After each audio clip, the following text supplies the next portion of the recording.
Donc là, ça enregistre combien à bâbord, combien à tribord? Bah là, ça dépend du fond. Donc là, on a 10 mètres de fond à peu près, donc 10 mètres bâbord, 10 mètres tribord. De fond? Mais de largeur quand ça scanne le fond? Quand tu as 10 mètres de fond, ouais, tu as 10 mètres de bâbord, 10 mètres de tribord. D'accord.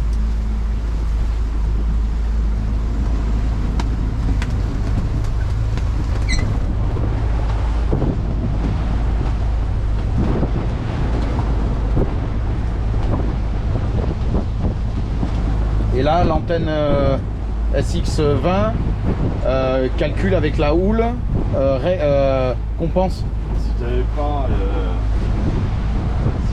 de compas, tu n'aurais pas le fond comme ça, tu n'aurais que des pics. D'accord. Et ce que tu vois ici, c'est quand il y a du poisson aussi. Ça, c'est ton fond.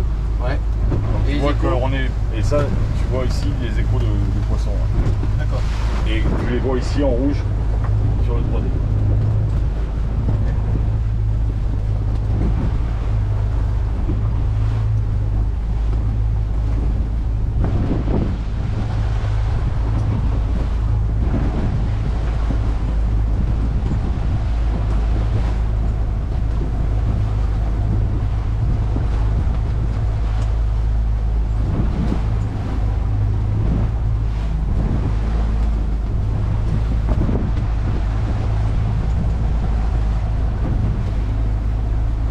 Donc là, tu vas avoir tout ton fond de dessiné maintenant sur ta carte.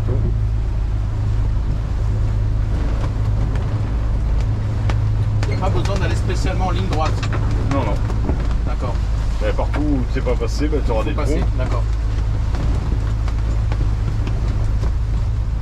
Et tu peux repasser là où tu es déjà passé. Hein. Ça va enregistrer par-dessus. Ok.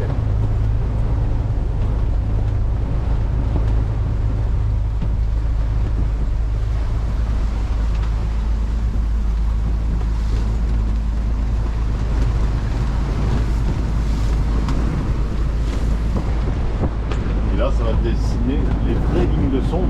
Parce que c'est ton souvenir, c'est pas de la cartographie. Donc, avec la sonde derrière, la référence de la sonde, c'est une quoi déjà? C'est la B54.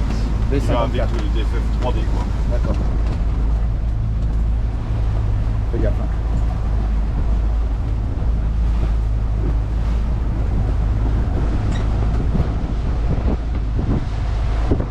Ça, les couleurs, c'est en fait la profondeur, c'est ça qui différencie. Tu as la profondeur qui est ici. En rouge, c'est du 7 mètres. Et en violet, là, pour le moment, bah, c'est 14 mètres. Alors là, on est en échelle automatique, mais après, on pourrait mettre soit en échelle manuelle. C'est toi qui vas décider ici, par exemple, ta profondeur max, si tu veux que ça soit. Voilà, donc du coup, on n'aura que du rouge parce qu'on est entre 0 et 90 mètres. Si je me mets ici, allez, on va dire, je veux un max de 14 mètres, eh bien, il va s'adapter les couleurs. On voit qu'on est sur du bleu foncé, on est dans les 14 mètres à peu près. Mais autrement, tu laisses en automatique. C'est pas plus mal? Ah, c'est mieux en automatique parce qu'il s'adapte à chaque fois en fonction des profondeurs. Et toi, toutes les roches qui n'étaient pas dessinées sur la cartographie, Maintenant, je les vois. voilà.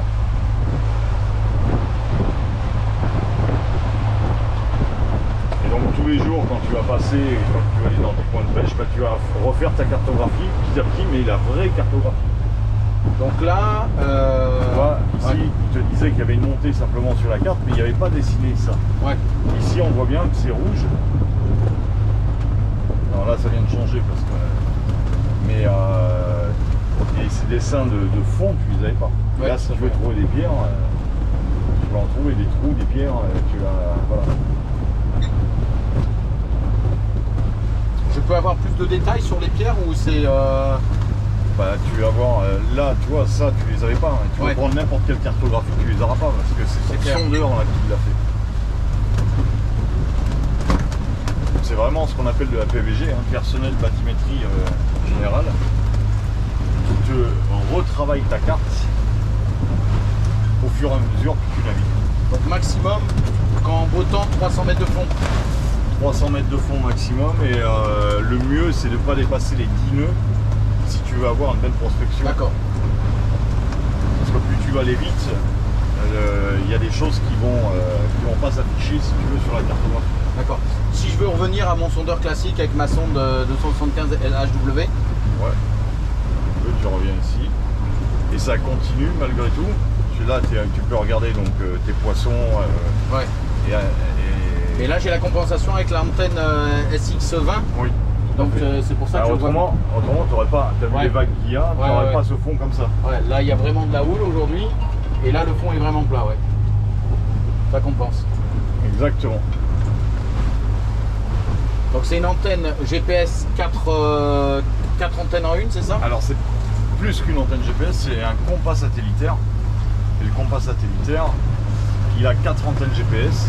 Ces 4 antennes GPS font qu'il y a un calcul croisé sur ces 4 antennes, si tu veux, ce qu'on appelle les baselines. Et ces baselines sont des calculs entre chaque antenne, même en croisé, donc sur ces 4 antennes GPS. permet d'une part d'avoir une précision sur ton cap, ce qui te permet également d'avoir Une compensation de la houle. la compensation de la houle et donc une très grande précision qui va te servir pour ton sondeur et qui va te servir également pour ton pilote. Et pour le pilote, ok. Ouais. Pour le Et là, pilote, c'est- il devient donc nettement plus précis. Et là, c'est obligatoirement connecté au DFF3. Alors, le compas satellitaire, il est dans le réseau NME 2000, donc il va servir pour tout. Il va servir pour le DFF3, il va servir pour le pilote, et il va servir donc pour la TZT. D'accord, ok. Et ça, on peut les brancher sur toutes les TZT, que ce soit la 2, la 3, du moins la 16, ou ça va de la 12. De la TZT2, TZT3, oui, tout à Ouais. fait. On peut même brancher ce compas satellitaire sur d'autres sondeurs, comme le FCB 1150 par exemple, Ok. qui va permettre aussi la compensation de houle. Voilà, et après les plus gros sondeurs professionnels, bien évidemment. Ok. Quand on parle de l'antenne, c'est celle-là. Donc là, sur cette image-là, on voit qu'on a une image de 3 faisceaux, donc on a un autre faisceau central. Parce que je rappelle que la sonde, la B54, c'est une sonde très spécifique qui est sur une fréquence de 165 kHz, ce qui va nous permettre de descendre justement à un maximum de 300 mètres de fond. Et cette sonde a la particularité d'avoir un angle très ouvert jusqu'à 120 degrés. 120 degrés d'angle. Donc on a 3 faisceaux, on a le faisceau central Sous le bateau. on a le faisceau à bâbord et le faisceau à tribord. Ces 3 faisceaux, on va pouvoir les régler différemment. Si on prend ici par exemple, on va voir que hop là, je passe en simple faisceau, je me mets en triple faisceau, et ici je vais pouvoir régler mon angle de faisceau et ma largeur faisceau. Donc si ici je me fais un angle de 40 degrés avec une largeur faisceau de 30, eh bien je suis 3 x 4, 12, je suis sur une ouverture de 120 degrés. D'accord, ok. En général, on laisse quoi comme réglage? 40-30 comme ça. 40-30 Pour commencer, ouais.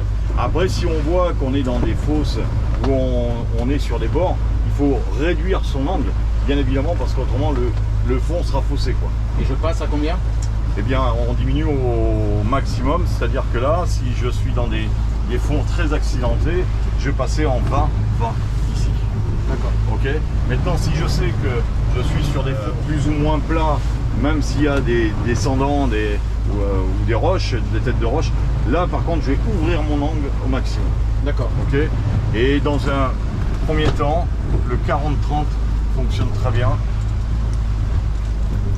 Et donc ici, on voit bien que on a vu du poisson, bah, il était plus sur mon bâbord, voire au centre, alors que sur le tribord, j'avais un tout petit écho ici. D'accord. Donc ça veut dire qu'il n'est pas sur le tribord. Ok. Donc ça va nous permettre de rechercher quand même de suite, de voir un coup d'œil s'il est sur mon bâbord ou mon tribord le poisson. Ok. Et là, à ce niveau-là, on arrive à voir les poissons entre deux eaux à un point rouge. Oui, c'est ça en point rouge, ouais. Alors là, il n'y en a pas là pour le moment, mais autrement ça fait des points rouges. Et on va le voir ici aussi. Donc là, on est sur la désignation de la ligne de fond en fin de compte. Hein. Donc si jamais on avait un tombant, la ligne serait inclinée. Là, on en voit un là. Voilà. Et c'est ce qu'on voit ici aussi. D'accord. Voilà. Et là, ça enregistre sur les côtés, mais aussi derrière ou pas? Alors, l'ouverture entre arrière, devant, il n'est pas énorme, il est à peu près de 5 degrés d'ouverture. D'accord. Donc, le but de ce sondeur DFF3D, c'est vraiment de faire de la prospection pour la cartographie et de la prospection de savoir si c'est à droite ou à gauche où je vais avoir mon poisson. On voit bien là, mais tu peux le faire en grand là, celui-là? Ouais. Là, on voit bien, voilà, marquage de poisson entre 5 mètres et la surface.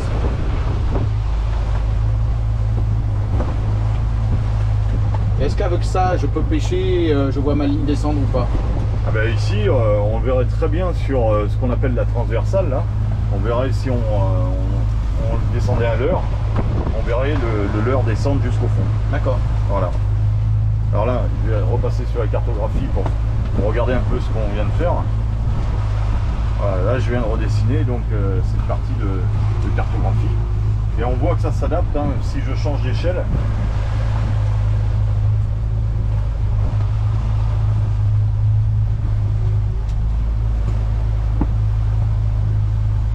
Donc là, je suis sur un fond de 16 mètres. Ça veut dire que j'ai 16 mètres bâbord, 16 mètres tribord. Ça veut dire que j'enregistre 32 mètres. Tu scannes 32 mètres du fond. 32 Exactement. mètres, ouais. Et là, je suis à 4 nœuds, donc c'est top, quoi. Mais par contre, si on est dans des fonds de 100 ou 200 mètres, Alors si on est dans un fond de 100 mètres, eh bien, on va enregistrer 100 mètres bâbord, 100 mètres tribord. C'est-à-dire 200 mètres de largeur. d'accord.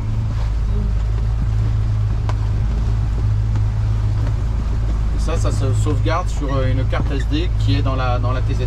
C'est ça.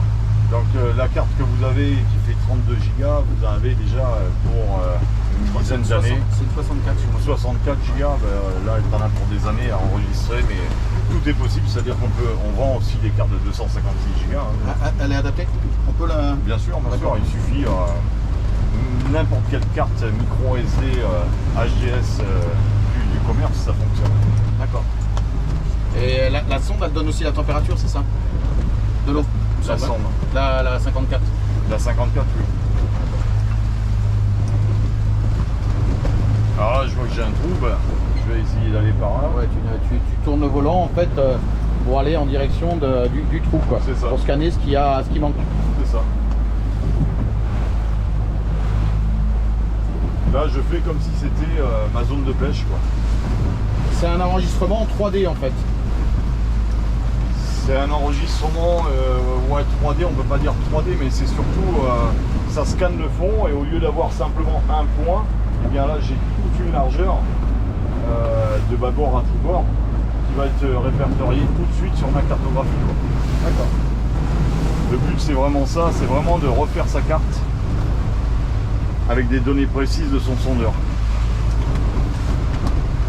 Alors il est très recommandé de mettre le compas satellitaire parce qu'autrement on va avoir des données qui seront faussées par rapport à la houle. Oui. Et si ces données sont faussées, ça sert pas à grand chose de refaire sa cartographie. Et le PJ700, non, ça c'est pas utile de l'avoir. De toute façon, il faut pour le DFF 3D, il faut forcément une source compas. D'accord. Donc soit on a un PG700 parce qu'on a un pilote, soit on met un compas satellitaire, sachant que le PG700, lui, ne calcule pas la houle. D'accord. On essaye le pilote? On peut essayer le pilote. Je veux dire.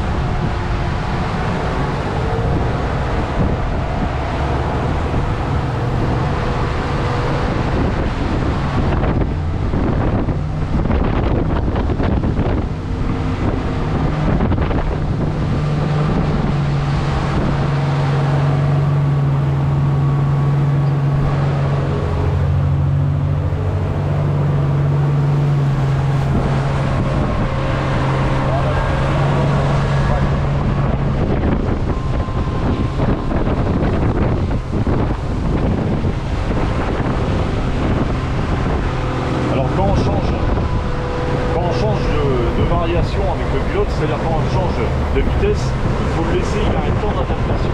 D'accord. Ce pilote fait un temps d'adaptation qui est de changer de cap.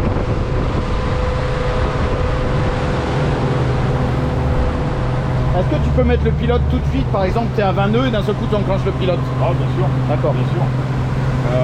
Par contre, le pilote, je disais qu'il a un temps d'adaptation. C'est-à-dire que si on est à 20 nœuds et qu'on fait la nave à 20 nœuds, on est en pilote, le pilote il va droit, très bien.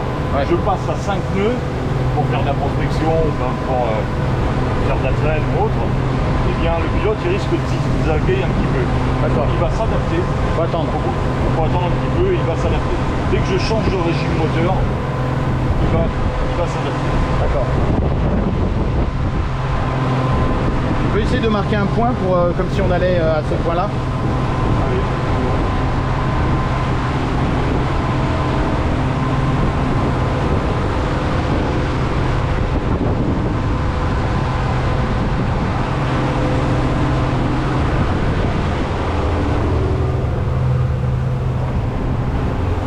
Pardon. Hop.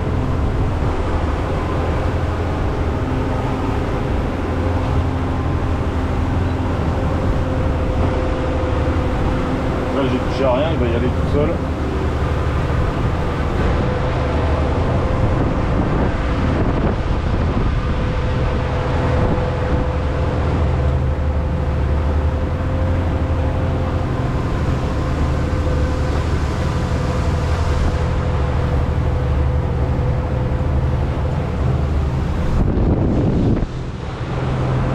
Voilà, on arrive au point. Donc il s'est arrêté. Alors il s'est arrêté, le pilote il est toujours enclenché, c'est-à-dire que là maintenant lui il va continuer d'aller droit. droit. Okay. Voilà, Ouais. je remets un point ici.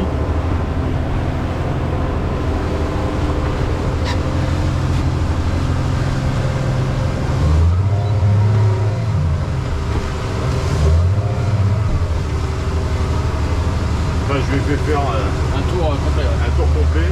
Avec la mer qu'il y a, c'est pas évident. Et on voit que le pilote ne décroche pas.